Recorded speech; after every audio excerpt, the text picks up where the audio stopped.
The school hallway was buzzing with excitement.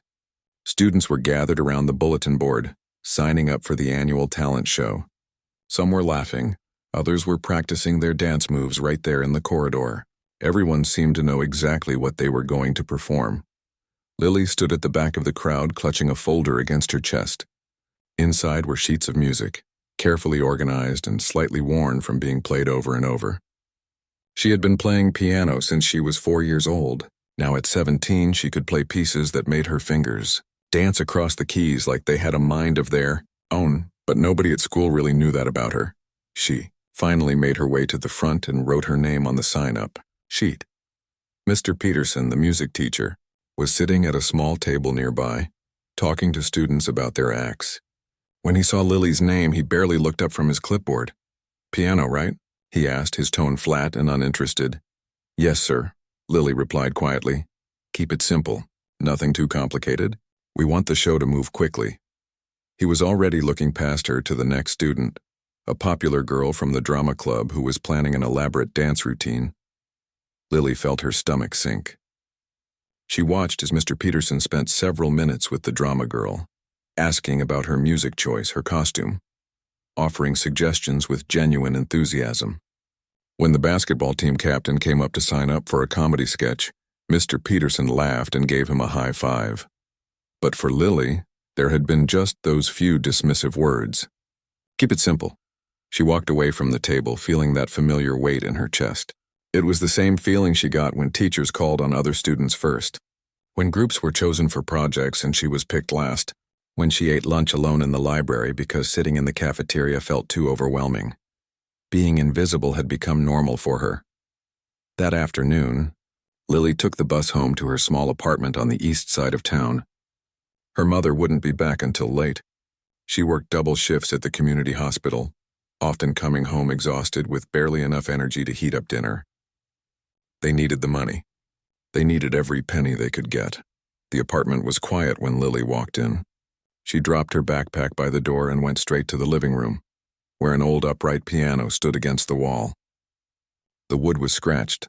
Some of the ivory on the keys had yellowed with age, and one of the pedals squeaked when you pressed it. But to Lily, it was the most beautiful thing in the world. Her father had bought it for her 9th birthday. She remembered that day so clearly. He had saved up for months, working extra hours at the warehouse. When the delivery men brought it up the stairs, her father's face had been glowing with pride. He wasn't a wealthy man, and he couldn't buy her fancy things, but he had made this happen. Every girl should have a chance to make beautiful music, he had told her, kissing the top of her head. That was 2 years before the cancer diagnosis, 2 years before their lives changed forever. Lily sat down at the piano bench and let her fingers rest on the keys. She didn't play right away. She just sat there, remembering her father sitting beside her during practice sessions, encouraging her when she got frustrated, celebrating with her when she finally mastered a difficult passage. The piano still smelled faintly like his cologne. 3 months ago, Lily had received acceptance letters from 3 music conservatories, 3 prestigious schools that could have opened doors to a real career as a pianist. She had auditioned in person, traveled by bus to each city, played her heart out in front of serious-faced panels of judges, and all 3 had said yes. Her mother had cried when the letters arrived. Happy tears, proud tears, but they both knew the truth without having to say it out loud. The scholarships offered weren't full rides. There would still be housing costs, meal plans, books, travel expenses, thousands and thousands of dollars they simply didn't have. Lily had spent hours online, looking for additional scholarships, for grants, for any possible way to make it work. But the deadline for accepting admission was approaching fast, and the math just didn't add up. She had made her decision 3 days ago, though she hadn't told her mother yet. She would go to community college instead, study something practical, something that could lead to a steady job with benefits, maybe accounting or nursing, something that made sense. The talent show would be her goodbye to all of that, her last performance before closing that chapter of her life. Mr. Peterson had told her to keep it simple. Play something easy, something that wouldn't bore the audience or take too much time. Probably he was thinking she'd play some pop song arrangement or a basic classical piece that everyone had heard before. But Lily had other plans. Over the past year, she had been working on her own composition. It had started during her father's final weeks when the hospital visits became daily, when hope began to fade. She would come home and sit at the piano and the music would just flow out of her. Sad notes, angry notes, confused notes, then gradually softer notes, accepting notes, loving notes. The piece had grown and changed as she processed her grief. It wasn't like anything she had learned from her teachers or found in music books. It was raw and honest, filled with every emotion she couldn't express in words. She had never performed it for anyone. It felt too personal, too revealing, but if this was going to be her last performance, she wanted it to mean something. She wanted to play something real, something that came from the deepest part of who she was. Lily opened her folder and pulled out the handwritten sheet music. The pages were covered in notes with crossed-out sections and penciled-in changes. It had taken months to get it right, and even now she sometimes felt like it wasn't finished. Maybe it would never be finished. But it was hers. She placed her fingers on the keys and began to play through the piece, working on the difficult transitions, feeling out the emotions in each movement. As she played, the small apartment filled with music. It drifted through the thin walls, probably reaching the neighbors, but Lily didn't care. For these moments, she wasn't invisible. She wasn't the quiet girl nobody noticed. She was powerful and present and real. When she finished the run-through, she sat back and took a deep breath. Her hands were trembling slightly, the way they always did after playing this particular piece. The talent show was in 2 weeks. She had 2 weeks to perfect this, to find the courage to share something so personal with an auditorium full of people who barely knew she existed. 2 weeks to say goodbye to the dream she had carried since she was a little girl, watching her father beam with pride. She would play what was in her heart, not what was expected. Just this once, she would let people see her. Really see her, even if they weren't expecting anything at all. The next 2 weeks passed in a blur of schoolwork, practice sessions, and sleepless nights. Every evening after school, Lily went straight to the piano. She played her composition over and over, refining each phrase, perfecting every transition. Her fingers sometimes ached from the repetition, but she couldn't stop. This had to be perfect. Her mother noticed the intensity of her practice sessions. One evening, she came home from her shift at the hospital and found Lily still at the piano. Even though it was past 11 at night, sweetheart, you need to rest, her mother said gently, placing a hand on Lily's shoulder. I know, Mom. Just a few more minutes. Her mother sat down on the couch, too tired to change out of her scrubs. She listened as Lily played, her eyes slowly filling with tears. She recognized pieces of the melody. There were echoes of her husband's favorite songs woven into the music. Little phrases he used to hum while cooking breakfast. Snippets of tunes he would whistle while working in the garden. That's beautiful, honey, she said, when Lily finally stopped. Is that new? Lily turned on the bench to face her mother. I've been working on it for a while. I'm going to play it at the talent show. Her mother smiled, but there was sadness behind it. She knew what Lily wasn't saying. She knew about the conservatory letters sitting in the desk drawer, about the dreams that were slipping away because of money. Always money. Your father would be so proud of you, she whispered. Lily felt her throat tighten. I wish he could hear it. I think maybe he can. They sat in silence for a moment, both thinking about the man who had brought music into their lives, who had worked so hard to give Lily every opportunity he could. Mom, Lily said quietly, I've decided to go to community college. I'm going to study something practical. Maybe nursing like you. Her mother's face crumpled. Oh, Lily, no, we'll find a way. We can take out loans, I can pick up more shifts. You're already exhausted. I see you, Mom. You're working yourself to death, and I can't let you do more just so I can chase some dream. It's not just a dream. You have real talent. Those schools accepted you for a reason. Lily shook her head. Lots of people have talent. Most of them don't make it. At least if I study nursing, I'll have a stable job. I can help you. We can finally have some breathing room.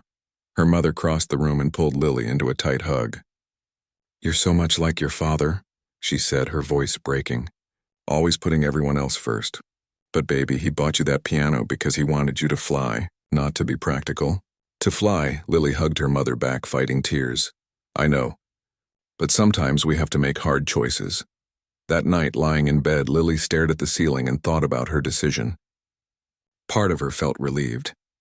There was something comforting about giving up. about no longer having to hope for something that seemed impossible. At least now she knew what her path would be. No more uncertainty, no more painful hoping. But another part of her felt hollow, like something essential was being carved out of her chest. She picked up her phone from the nightstand and scrolled through her photos. There was one from her 13th birthday, her father sitting beside her at the piano, his arm around her shoulders, both of them grinning at the camera. He had been healthy then, strong. Neither of them could have imagined what was coming. "I'm sorry, Dad," she whispered to the photo. "I tried." The days leading up to the talent show were strange. Lily walked through school in a kind of fog, watching other students get excited about their performances. The drama club girl was talking nonstop about her costume. The basketball player was practicing his comedy routine in the cafeteria, making his friends laugh. Nobody asked Lily about her act. Mr. Peterson passed her in the hallway once and didn't even acknowledge her. She was fine with that. She had made peace with being overlooked. After the talent show, she would fade even further into the background, focus on getting good grades and prepare for her sensible future. The night before the show, Lily sat at the piano one last time to play through her composition. She had it memorized now. Every note, every dynamic change, every subtle shift in emotion. She knew this piece better than she knew anything else in the world. As she played, she let herself really feel it. All the grief she had been carrying since her father died. All the disappointment about the conservatories. All the fear about the future. She poured it all into the music, and the music held it, transformed it into something beautiful. When she finished, she sat with her hands still resting on the keys, breathing hard. "Okay," she said out loud to the empty apartment. "Tomorrow I play this one time. I give it everything I have, and then I let it go." It felt like making a promise to her father. One last performance worthy of the gift he had given her. One last moment of being the pianist she had always dreamed of becoming. Then she would move forward into her new, practical life. She went to bed early that night, but sleep didn't come easily. She kept running through the piece in her mind, her fingers twitching against the blanket as if they were still on the keys. She thought about the auditorium full of people, most of whom would be on their phones or talking through her performance. She thought about Mr. Peterson's bored face, expecting something simple and forgettable. Well, she was going to give them anything but simple. The next morning, Lily woke up with butterflies in her stomach. She got dressed carefully, choosing a simple dark blue dress that her mother had bought her for a cousin's wedding last year. It wasn't fancy, but it was nice. Appropriate for what felt like both a performance and a funeral. At school, the energy was electric. Everyone was talking about the talent show. The hallways were decorated with posters, and there was a buzz of anticipation in every classroom. Teachers seemed more lenient, understanding that nobody could really focus on regular lessons today. During lunch, Lily sat in the library like always, but she couldn't concentrate on her book. Her mind kept drifting to the piano, to the music, to what would happen in just a few hours. "You nervous about tonight?" Lily looked up, startled. It was Rachel, a girl from her English class. They weren't really friends, but they had worked together on a group project once, and Rachel had been kind to her. "A little," Lily admitted. "What are you doing?" "I didn't even know you were in the show." "Piano." "Oh, cool. I'm sure you'll be great." Rachel smiled and walked away to join her friends. The casual interaction was oddly comforting. Even if Rachel forgot about their conversation by tomorrow, at least someone had noticed. Someone had wished her well. The afternoon crawled by. Finally, the last bell rang, and students began heading home to prepare for the evening show. Lily stayed behind, walking slowly to the auditorium. She wanted to see the piano, to touch the keys, to remind herself that she could do this. The auditorium was empty except for a few tech students working on lights and sound. The piano was already in position on the stage, a black grand that the school had borrowed from the community center specifically for tonight. Lily walked up to the stage and sat down at the bench. She played a few scales quietly, getting a feel for the instrument. It was beautiful, much nicer than her old upright at home. The keys were responsive, the tone was rich and clear. "You're going to be amazing," she told herself. Because even if no one else expected anything from her, even if this was her goodbye to music, she was going to give this performance everything she had. She owed that to her father. She owed it to herself. Tonight, just for a little while, she would let the world see what she could do. and then she would walk away. By 7 o'clock, the school auditorium was packed. Parents filled the front rows, holding phones ready to record their children's performances. Students crowded into the back sections, laughing and chatting with friends. Teachers stood along the sides, some looking genuinely interested. Others clearly just fulfilling their obligation to attend. The energy in the room was buzzing with excitement and anticipation. Backstage, Lily stood among the other performers, trying to calm her racing heart. Around her, students were doing last-minute preparations. The drama club girl was adjusting her sparkly costume. A group of boys from the soccer team were rehearsing their dance moves one more time, bumping into each other and laughing. Someone was frantically looking for their prop. It was chaos, but organized chaos. Everyone seemed to know exactly what they were doing. Lily clutched her sheet music even though she didn't really need it anymore. Having it in her hands just felt safer somehow. She peeked through the curtain at the audience and immediately spotted her mother sitting in the third row. She had managed to get off work early, still wearing her hospital scrubs under a light jacket. Their eyes met, and her mother gave her an encouraging smile and a thumbs up. That small gesture made Lily's eyes sting with tears. Her mother had been working non-stop for weeks, exhausted beyond measure, but she was here. She wouldn't have missed this for anything. "All right, everyone, places," called Mrs. Chen, the drama teacher who was directing the show. "We're about to start. Remember, when your name is called, count to 3, then head out on stage. And please, everyone stay quiet backstage." The lights in the auditorium dimmed and the audience's chatter faded to excited whispers. The show was beginning. Lily watched from the wings as act after act took the stage. A group of cheerleaders performed a high-energy routine that had the audience clapping along. A boy played guitar and sang a popular song, his voice cracking nervously on the high notes, but the audience cheered him on anyway. 2 girls performed a comedy sketch that had everyone laughing. The show was going well. The audience was engaged, having fun. Mr. Peterson stood near the stage, smiling and nodding along with the performances. But as the show went on, Lily noticed something. People were getting restless. It had been running longer than expected. Some parents were checking their watches. Students in the back were whispering more, paying less attention. A few people had even slipped out to use the restroom or take phone calls. Everyone was getting tired, and Lily was scheduled near the end of the lineup. She watched the drama club girl perform her elaborate dance routine. It was impressive, requiring a costume change halfway through and complicated choreography. The audience gave her a big round of applause. But Lily could sense that people were ready for the show to wrap up. Then came the basketball player's comedy routine, which ran longer than planned because he kept adding extra jokes. More applause, more laughter, but also more fidgeting in seats, more checking of phones. "Lily, you're up next," Mrs. Chen whispered. "Get ready!" Lily's heart nearly stopped. This was it. She moved closer to the stage entrance, her legs feeling shaky beneath her.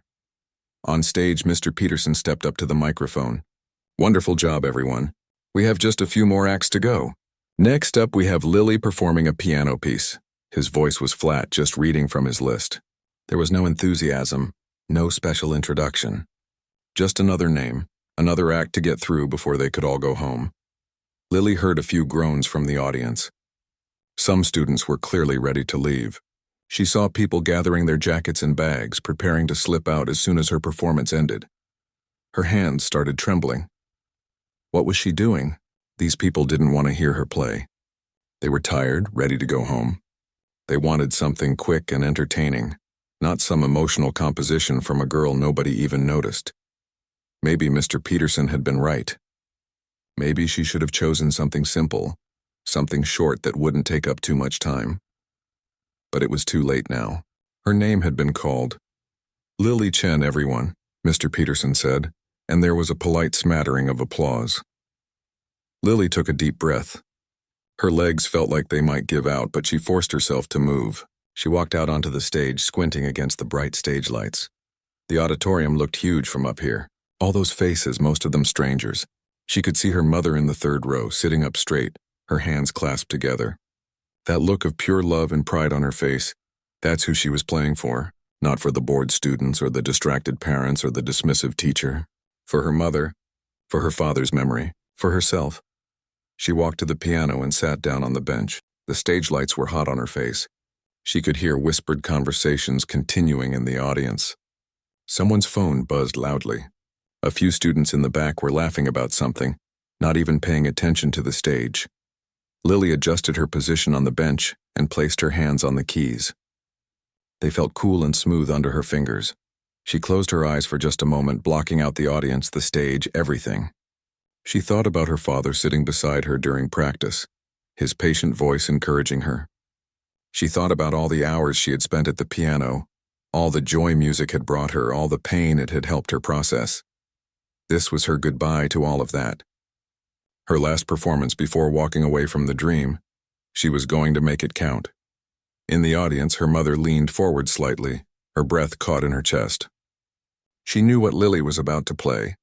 She had heard it during those late-night practice sessions, had recognized the echoes of her husband in the melody. Mr. Peterson stood at the side of the stage, arms crossed, waiting for yet another student performance to finish so they could move on to the finale and go home. In the back rows, students were still chatting, checking their phones, completely unaware that anything special was about to happen. And then Lily began to play. The first notes were soft, almost tentative, like someone testing the water before diving in. Gentle, questioning notes that seemed to float out over the audience. But there was something in those notes, something that made a few people look up from their phones, something that made the whispered conversations pause. Lily kept her eyes closed, her whole body beginning to sway gently with the music. Her fingers moved across the keys with a confidence that seemed to contradict her quiet, unassuming presence. The melody began to build, slowly revealing layers that hadn't been apparent in those opening notes. There was complexity here, emotion, something deep and real. A mother in the fourth row who had been whispering to her husband stopped mid-sentence. A student in the back who had been texting lowered his phone. Mr. Peterson uncrossed his arms, his expression changing from bored tolerance to genuine attention. The auditorium wasn't completely quiet yet. There were still scattered conversations, still the rustling of programs and coats, but something was beginning to shift. Lily poured herself into the music, unaware of the audience's growing attention. She was somewhere else now, somewhere deep inside her own heart, playing not for them, but for the memory of her father, for the grief she had carried, for the dream she was saying goodbye to. And the music that came out of that piano was unlike anything anyone in that auditorium had expected from the quiet girl. Nobody ever noticed. The real performance was just beginning. The first movement of Lily's composition was like the opening chapter of a story that everyone in that auditorium suddenly needed to hear. Those initial gentle notes gave way to something more complex. The melody began to weave and turn, exploring different emotions with each phrase. There were moments of brightness, quick ascending scales that sparkled like sunlight on water, then darker passages, where the notes dropped into the lower registers of the piano, rumbling and uncertain. In the audience, the shift in attention was gradual but unmistakable. A father who had been checking his email found himself staring at the girl on stage, his phone forgotten in his lap. A group of students who had been passing notes stopped mid-exchange, their hands suspended in the air. The whispered conversations faded one by one, like lights being turned off in a building at night. Even the students who had been most ready to leave, who had their bags on their laps and were half standing to make a quick exit, slowly sat back down. There was something about this music that commanded attention without demanding it. It wasn't loud or showy. It wasn't the kind of dramatic performance that forces you to pay attention. Instead, it was honest and raw and so deeply felt that ignoring it seemed impossible. Lily's hands moved across the keys with fluid precision. Her entire posture had changed since she first walked onto the stage. The nervous, hunched shoulders were gone. Now she sat tall, her body moving with the music, swaying and dipping as the melody rose and fell. Her eyes remained closed, her face reflecting every emotion the music conveyed. When the notes turned melancholy, her brow furrowed slightly. When they lifted into something lighter, the tension in her face eased. She wasn't just playing the piano. She was living inside the music. In the third row, Lily's mother had tears streaming down her face. She pressed both hands over her mouth, trying to keep from sobbing out loud. She could hear her husband in this music. Not just the melodic fragments she had recognized during practice, but his presence, his love, his spirit woven into every phrase. Other parents around her were beginning to react, too. A woman to her left dabbed at her eyes with a tissue. A man across the aisle cleared his throat repeatedly, trying to maintain his composure. Mr. Peterson stood frozen at the side of the stage.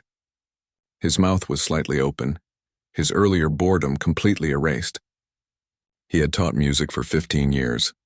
He had heard countless student performances, had listened to technically proficient pieces played by kids with expensive private lessons. But this was different.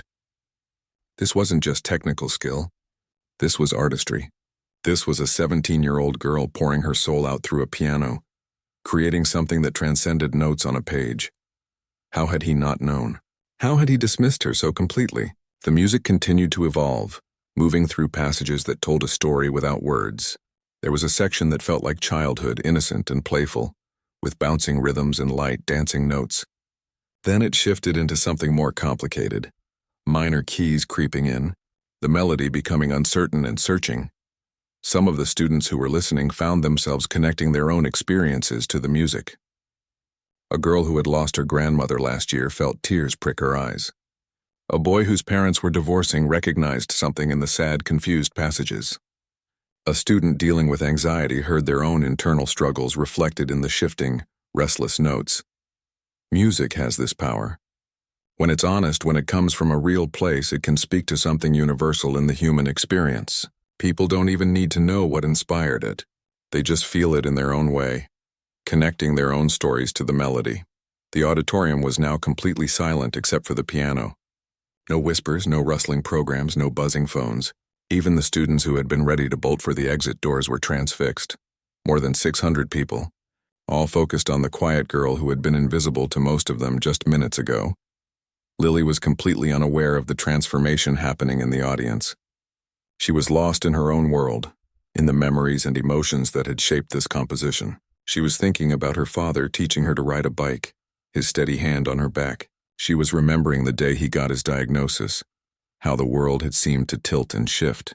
She was feeling the ache of his absence, the empty chair at the dinner table, the silence where his laughter used to be. All of it was flowing through her fingers onto those keys.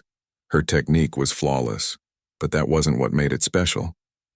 Anyone could learn proper finger position and play the notes correctly with enough practice. What made this extraordinary was the vulnerability, the willingness to share something so deeply personal with a room full of strangers. A teacher standing near the back of the auditorium whispered to her colleague, "I've been working here for 10 years. I've never seen anything like this." Her colleague just nodded, unable to find words. The first major emotional peak of the piece was approaching. Lily's fingers began moving faster, the notes building in intensity and volume. The gentle, questioning melody from the beginning was transforming into something more urgent, more powerful. Her hands flew across the keys, hitting chords with passionate force. The piano rang out through the auditorium, filling every corner with sound. But it wasn't chaotic. Every note had purpose, every chord was exactly where it needed to be. People in the audience leaned forward unconsciously, drawn into the building intensity. Some were gripping the armrests of their seats. Others had tears running freely down their faces now, not bothering to wipe them away. This was the section of the composition that Lily had written during the hardest weeks of her father's illness, when the doctors had finally told them there was nothing more they could do, when they had brought him home and set up the hospital bed in the living room. When she would sit by his side during the night, holding his hand, watching him sleep. During those long, dark hours, she would see the piano across the room and imagine playing. In her mind, she would compose music that expressed everything she couldn't say out loud. The anger at unfairness of it all, the desperate hope that somehow it would all be okay, the crushing weight of knowing it wouldn't be. This was that music now being shared with hundreds of people who were experiencing their own version of those universal human feelings. Loss, hope, despair, love. The powerful section reached its peak and then began to ease, the notes gradually softening, the tempo slowing. Lily's shoulders relaxed slightly, her breathing deepened. The music was transitioning into something different now, something quieter but no less intense. In the audience, people exhaled breaths they hadn't realized they were holding. Some looked around at each other, seeing their own emotional reactions reflected in the faces around them. A silent acknowledgement was passing between strangers. We're all feeling this. We're all connected in this moment.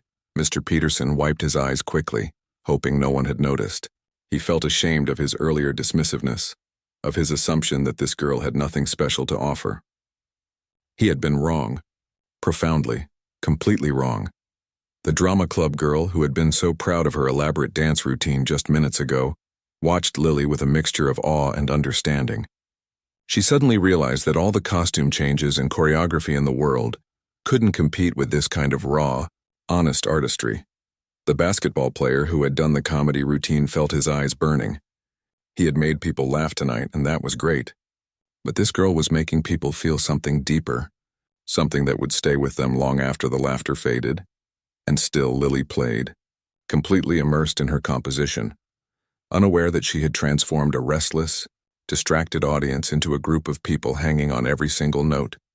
The music continued to unfold, revealing more layers, more emotions, more of the story that Lily had lived and was now sharing through the only language that felt adequate for expressing it.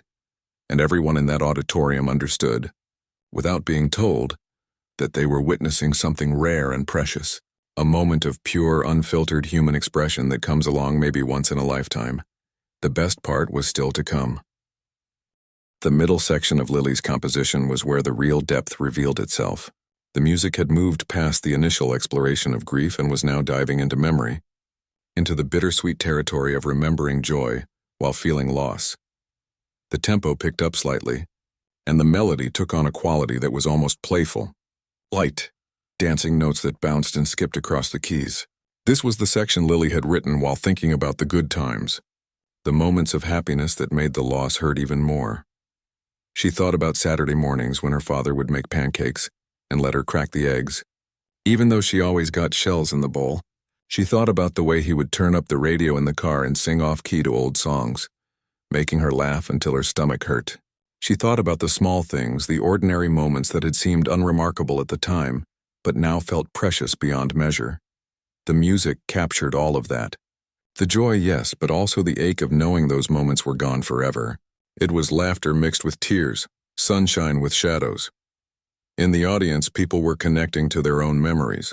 A grandmother thought about her late husband and smiled through her tears, remembering their first dance at their wedding. A teenager thought about their best friend who had moved away last year, recalling inside jokes and shared secrets. A middle-aged man thought about his childhood dog, the loyal companion who had been there through everything. Memory is universal. We all have people and moments we treasure, things we've lost or left behind.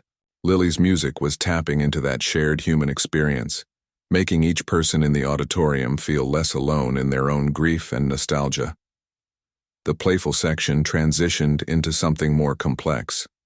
The left hand began playing a steady, almost march-like rhythm, while the right hand wove an intricate melody above it. This represented the duality Lily had lived with during her father's illness, life going on with its daily demands while something precious was slipping away. She had still gone to school, still done homework, still eaten meals and slept and woke up each morning. But underneath all of that normal routine, there had been this other reality, this countdown, this awareness that time was running out. The music reflected that tension perfectly. The steady, relentless rhythm below, and the emotional, searching melody above, trying to find meaning and grace in the midst of something inexorable. Lily's whole body moved with the music now. She leaned into the piano during the softer passages, then pulled back during the louder ones. Her fingers danced across the keys with complete confidence, hitting every note with precision, but more importantly, with feeling. Mr. Peterson found himself analyzing the composition from a technical standpoint, his music teacher brain automatically engaging. The harmonic progressions were sophisticated, the dynamic range was impressive, the structural development was mature beyond what he would expect from a high school student. But then he stopped analyzing and just listened, letting himself feel what everyone else in the auditorium was feeling, because this wasn't about technical proficiency. This was about truth, about a young girl brave enough to share her heart with the world. The mother sitting next to Lily's mom leaned over and whispered, "Is that your daughter?" Lily's mother nodded, unable to speak, tears still streaming down her face. "She's extraordinary. All Lily's mother could do was nod again and mouth the words, "Thank you." The music moved into a new movement, darker now, more turbulent. This was the section Lily had written during the last week of her father's life, when the morphine kept him in a state between sleeping and waking, when his breathing became labored, when they knew the end was coming soon. The notes became dissonant, clashing against each other in ways that created tension and unease. The melody fragmented, breaking apart into pieces that seemed to struggle to find each other again. It was chaos and confusion, the feeling of a world coming undone. Some people in the audience shifted uncomfortably, not because the music was bad, but because it was making them feel things they usually tried to avoid. It forced them to sit with discomfort, with the reality of suffering and loss that we all try so hard to push away in our daily lives. But Lily didn't let them stay in that dark place. Slowly, almost imperceptibly at first, fragments of the earlier, lighter melody began to reappear, like small lights turning on in a dark room. The dissonance began to resolve chord by chord into something that made sense again. This was acceptance. Not the kind where everything is suddenly okay, but the kind where you learn to carry the pain alongside the love, where you find a way to keep living even though something essential has been taken from you. The resolution was beautiful and heartbreaking at the same time. The melody that emerged from the chaos wasn't the same as the playful dancing theme from earlier. It was similar, recognizable, but changed. Matured. Sadder, but also wiser. Lily's face reflected the emotional journey of the music. Her eyes were still closed, but tears were running down her cheeks now, dripping onto the keys. She didn't wipe them away. She just kept playing, letting the emotion flow through her and into the music. In the audience, there was barely a dry eye left. Parents held their children a little closer. Spouses reached for each other's hands. Friends put arms around each other's shoulders. The drama teacher, Mrs. Chen, who had seen hundreds of student performances over her career, found herself openly crying. She had lost her own mother 3 years ago and had never properly grieved, had just thrown herself into work and tried to move on. But this music was breaking something open in her, letting her finally feel what she had been holding back. A janitor who had been cleaning the lobby and could hear the music through the doors had stopped working and was standing still, listening, his mop forgotten in his hand.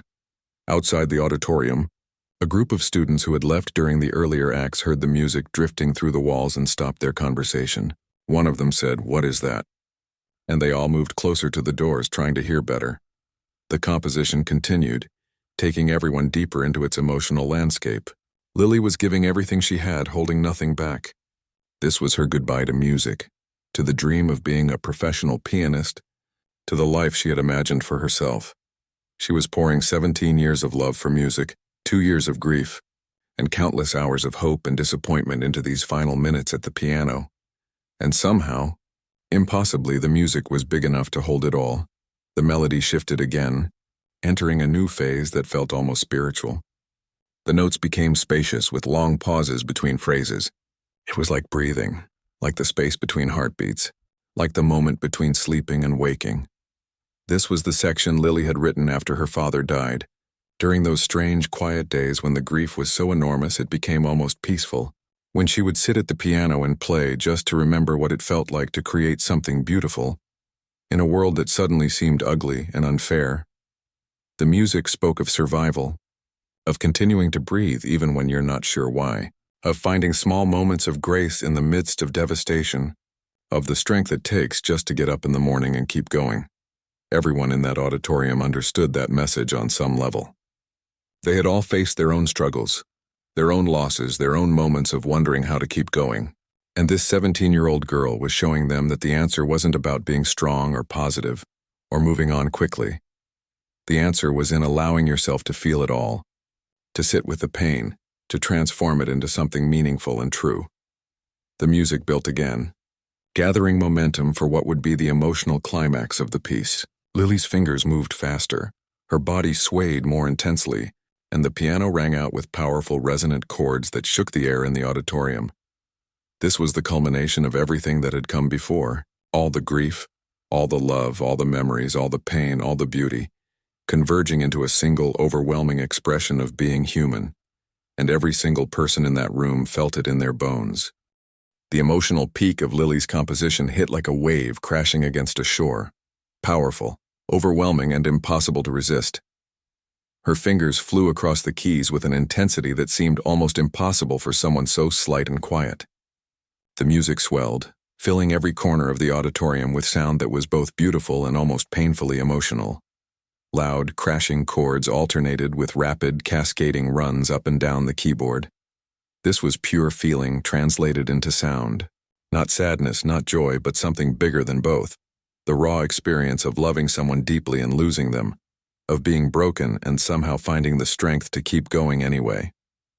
Lily's entire body moved with the music. She leaned forward, during the powerful chords, as if physically pushing the emotion out through her hands. She swayed and rocked, her hair falling forward, completely absorbed in what she was creating. The tears on her face continued to fall, landing on the keys, but she didn't seem to notice or care. She was somewhere else entirely, reliving every moment that had inspired this music, feeling it all again with the same intensity as when it first happened. In the third row, Lily's mother was sobbing openly now, her shoulders shaking. The woman next to her put an arm around her, a complete stranger offering comfort in a moment of shared humanity. All around the auditorium, people were crying, some trying to hide it, others not bothering. But these weren't sad tears exactly. They were the kind of tears that come when something touches a deep truth inside you, when you're reminded of what really matters, when you feel connected to something larger than yourself. The music was speaking to everyone differently. A father thought about the sacrifices he made for his children and wondered if they knew how much he loved them. A teacher thought about the students she had failed to really see over the years, the quiet ones she had overlooked. A teenager thought about their own dreams and whether they had the courage to pursue them. Mr. Peterson felt something breaking open inside his chest. He had been teaching music for so long, following the curriculum, checking boxes, making sure students learned the technical requirements. When had he forgotten that music was about this? About truth and vulnerability and connection? He thought about all the times he had been dismissive, all the students he had rushed through, all the potential he had failed to recognize because he was too busy or too tired or too focused on the wrong things. Watching Lily pour her heart out on that stage, he felt ashamed and inspired at the same time. The powerful section reached its absolute peak, with Lily striking the keys so forcefully that the sound seemed to shake the walls. It was cathartic, like a storm finally breaking after days of oppressive heat. The music was saying everything that words couldn't: the unfairness of death, the beauty of love, the complexity of grief, the resilience of the human spirit. And then, just when it seemed the intensity couldn't possibly increase, the music began to shift. The powerful chords started to soften, the tempo slowed, the storm was passing, leaving behind something quieter but no less profound. Lily's playing became gentler, her touch on the keys lighter. The melody that emerged from the climax was transformed. It contained echoes of everything that had come before, but it was different now. There was a quality of acceptance in it, of peace, of having walked through fire and emerged changed but intact. This was the section she had written most recently, in the past few months as she had made her decision about community college, about giving up her dreams. It was the sound of letting go, of saying goodbye to one version of yourself and accepting another. But something unexpected happened in this section of the music. While it began with resignation, with a kind of quiet surrender, there were also notes of hope woven through it. Not the naive hope of thinking everything would be okay, but the deeper hope that comes from surviving something terrible and discovering that you're stronger than you thought. The melody became almost tender, like a lullaby, like a mother comforting a child. The left hand played a simple, steady pattern, while the right hand traced a delicate line above it, fragile but beautiful. In the audience, people began to breathe again, to relax shoulders they hadn't realized were tensed. The emotional intensity eased slightly, but the focus remained absolute. Everyone was still completely absorbed in the music, following Lily on this journey she was sharing. The composition was moving toward its conclusion now, but it was taking its time, allowing space for reflection, for integration, for the settling of emotions that had been stirred up. Lily thought about her father in these final minutes of playing. Not the sick, dying version of him, but the man he had been when she was little. the one who had saved up to buy her this gift of music, who had believed she could do anything, who had been so proud of every small achievement. "I'm sorry I'm giving up," she thought to him as she played. "I'm sorry I'm not going to be the pianist we dreamed about, but I hope you understand. I hope you know I tried." The music seemed to answer her, the gentle melody suggesting that maybe her father would understand, that love doesn't demand perfection or success, only that we do our best with what we're given. A new theme emerged in these closing moments, one that hadn't appeared earlier in the piece. It was simple, almost childlike, built on just a few notes repeated in different patterns. This was the sound of beginning again, of finding joy in small things, of being grateful for what remains even after loss. It reminded listeners of their own capacity for resilience, for finding reasons to keep going, for creating beauty and meaning even when the world feels broken. Some people in the audience found themselves thinking about their own lives, their own choices, the dreams they had abandoned, the practical paths they had chosen instead. They wondered if they had given up too easily, if there was still time to reclaim something they had lost. Others thought about the people they loved, grateful for their presence, newly aware of how precious and temporary everything is. The student who had been ready to leave earlier, the one who had groaned when Lily's name was announced, sat with his mouth slightly open, completely transfixed. He couldn't have explained what he was feeling if someone asked, but he knew it was important, knew this was a moment he would remember. The drama club girl, whose elaborate costume now seemed silly compared to Lily's simple dress, was learning something about art and authenticity that no amount of drama classes could have taught her. The basketball player who had made everyone laugh with his comedy routine realized that making people feel deeply was harder and more meaningful than making them laugh. And he had newfound respect for this quiet girl he had never really noticed before. Lily continued to play, each note deliberate and meaningful. Her fingers were getting tired now. The piece was longer and more demanding than anything she had ever performed before. But she didn't let that show.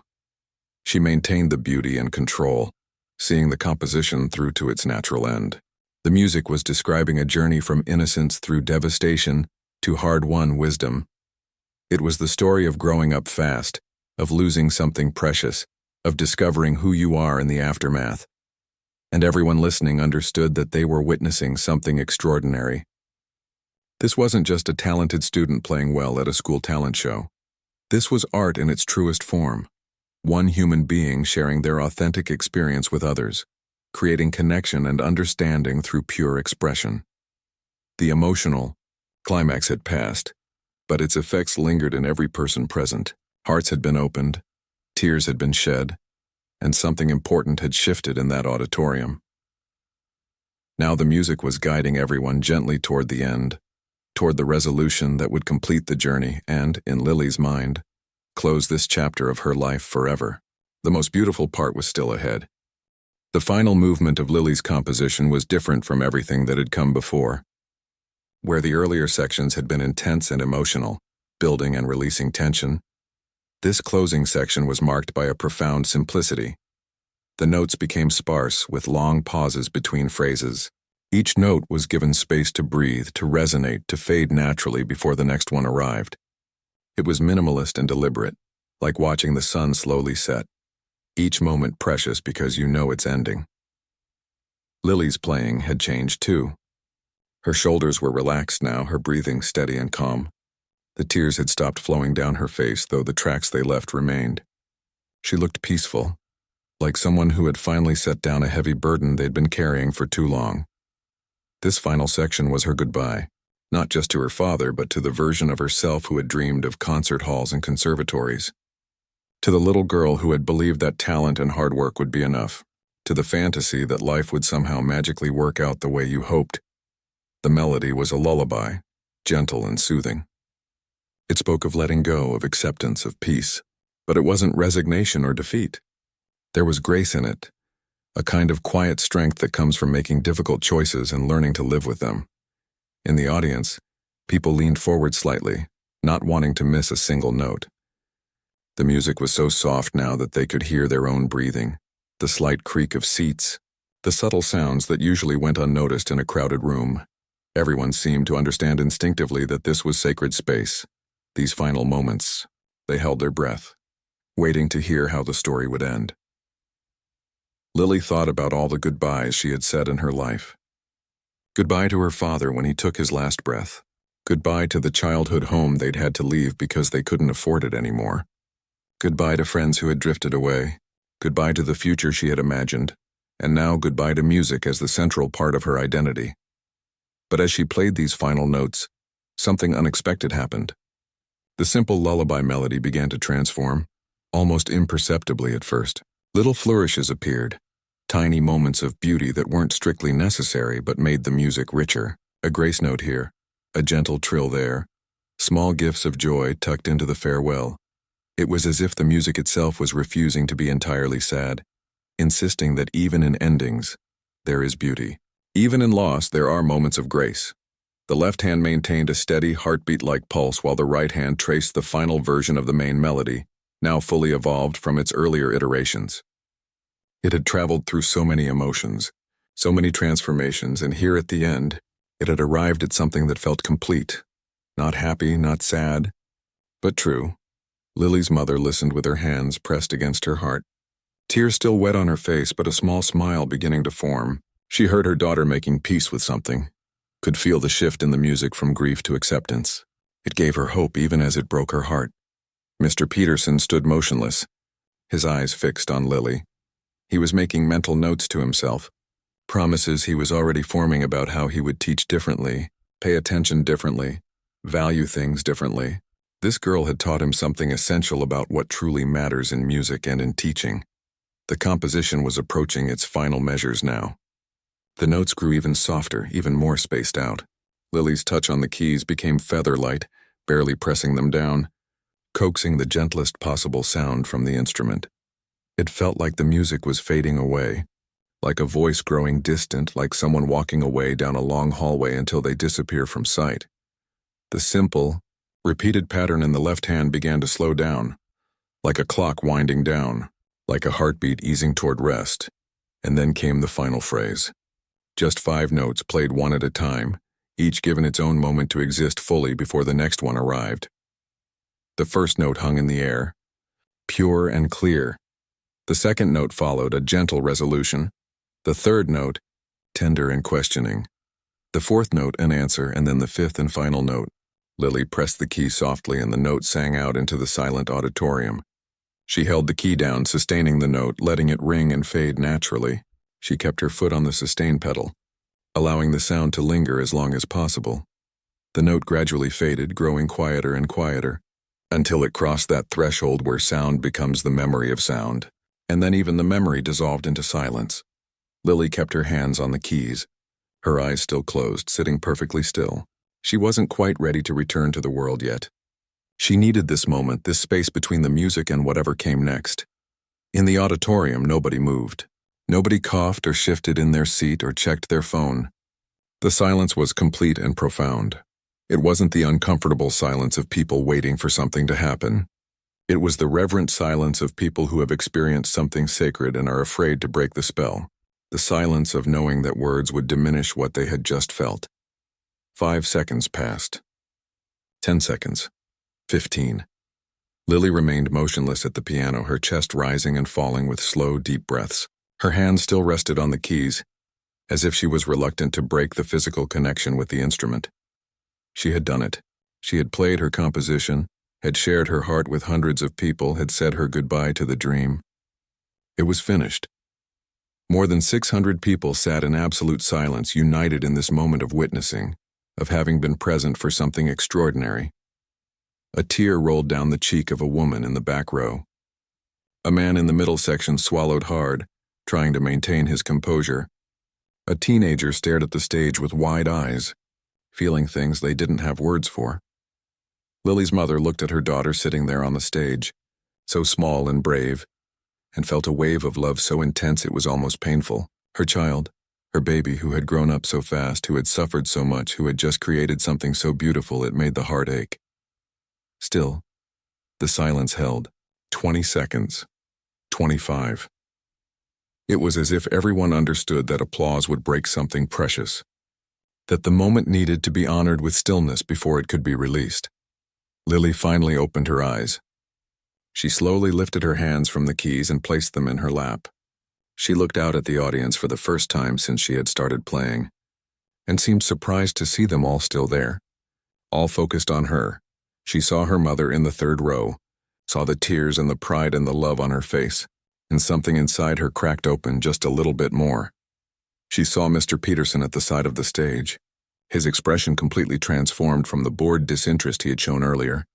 She saw hundreds of faces, many wet with tears, all looking at her with something like wonder, and in that moment, sitting alone at the piano in front of all these people, Lily didn't feel invisible anymore. The silence stretched to 30 seconds, 35, and then finally someone started to clap.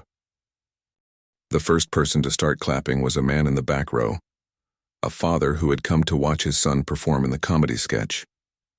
He had stayed for the rest of the show out of politeness, expecting to be bored. But now he stood up, his hands coming together in strong, clear claps that broke the silence. Within seconds, the entire auditorium erupted. It wasn't polite applause. It wasn't the casual clapping you give a decent performance. This was thunderous, overwhelming applause that filled every corner of the room. And everyone, every single person, was standing. Students who barely knew Lily existed were on their feet, clapping as hard as they could. Parents who had been ready to leave were standing and applauding, some with tears still streaming down their faces. Teachers, staff, even the janitor who had come to the doorway to listen. Everyone was standing, everyone was clapping. The sound was almost overwhelming, bouncing off the walls of the auditorium and washing over Lily in waves. She sat frozen at the piano bench, completely stunned. Her hands were shaking. This wasn't what she had expected. She had thought maybe there would be polite applause, a few people would appreciate it, and then everyone would move on to the finale of the show and forget about her. But this was something else entirely. People weren't just clapping. They were whistling, cheering, calling out encouragement. "Bravo!" someone shouted. "Beautiful!" called out another voice. The applause went on, showing no signs of stopping. Lily's mother had jumped to her feet the moment the applause started. She was clapping and crying at the same time, her face radiating pure joy and pride. She caught her daughter's eye and mouthed the words, "I love you." The drama club girl was applauding enthusiastically, genuine admiration on her face. The basketball player was clapping and shaking his head in amazement, turning to his friends and saying something that was lost in the noise but looked like, "Did you hear that?" Mr. Peterson walked onto the stage, his own hands clapping, his face flushed with emotion. He approached Lily, who was still sitting at the piano, looking overwhelmed and confused. He leaned down so she could hear him over the applause. "What was that piece called?" he asked, his voice thick with emotion. Lily looked up at him, her eyes wide. It doesn't have a title. I wrote it for my father." Mr. Peterson's expression crumpled slightly. "It's extraordinary, Lily, truly extraordinary. I'm sorry He paused, seeming to struggle with the words. "I'm sorry I didn't see this in you before." Lily didn't know what to say. She just nodded, overwhelmed by everything.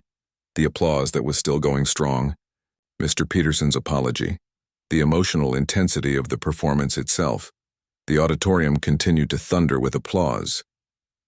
People were calling for an encore, though Lily could barely hear them over the general noise. She slowly stood up from the piano bench, her legs feeling shaky beneath her. She gave a small, awkward bow, not used to this kind of attention. The applause somehow got even louder. She looked out at the sea of standing people and felt something inside her shift. For so long she had felt invisible, overlooked, like her presence didn't matter much to anyone outside her small family. But here, in this moment, she was seen. Really seen. Not just for her talent, but for her truth, for the courage it took to share something so personal.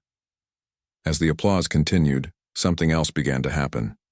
People in the audience were hugging each other. Parents were holding their children closer. Friends were squeezing each other's shoulders. Lily's performance had opened something in the room, had reminded people of what was important, had connected them all in a moment of shared humanity. Mrs. Chen, the drama teacher, wiped her eyes and whispered to the teacher next to her, "In 20 years of doing this show, I've never seen anything like that." Finally, after what felt like an eternity but was probably only 2 or 3 minutes, the applause began to fade. People started sitting down, though the energy in the room remained electric. Everyone was talking to each other, processing what they had just experienced. Lily walked off the stage on shaky legs, and immediately her mother was there, pulling her into a tight hug. "You were amazing," her mother whispered into her hair. "Baby, you were so amazing. Your father was there." "I know he was. He heard every note."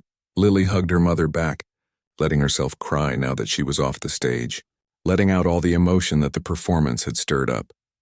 They stood like that for a long moment, mother and daughter, holding each other in the chaos of the backstage area where other performers were getting ready for the finale. When they finally pulled apart, Lily noticed a woman approaching them. She was elegantly dressed, probably in her 60s, with kind eyes and an authoritative presence. "Excuse me," the woman said. "I'm Patricia Rodriguez. I'm on the board of the Community Arts Foundation." Lily's mother quickly wiped her face and tried to compose herself. "Oh, hello." Patricia looked at Lily with warm intensity. "That was one of the most moving performances I've ever witnessed. And I've been attending concerts and recitals for 40 years. Did I hear correctly that you composed that yourself?" Lily nodded, still too overwhelmed to speak much. "Remarkable." Patricia reached into her purse and pulled out a business card. "I'd like to talk to you both about something. The foundation has a scholarship program for exceptional young musicians.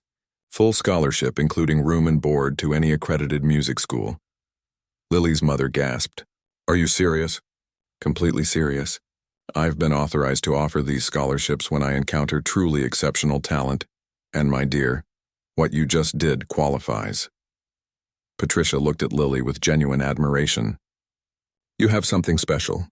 Not just technical skill, though that was evident, but the ability to communicate something real through music. That's rare. That's precious." Lily felt like the floor was tilting beneath her.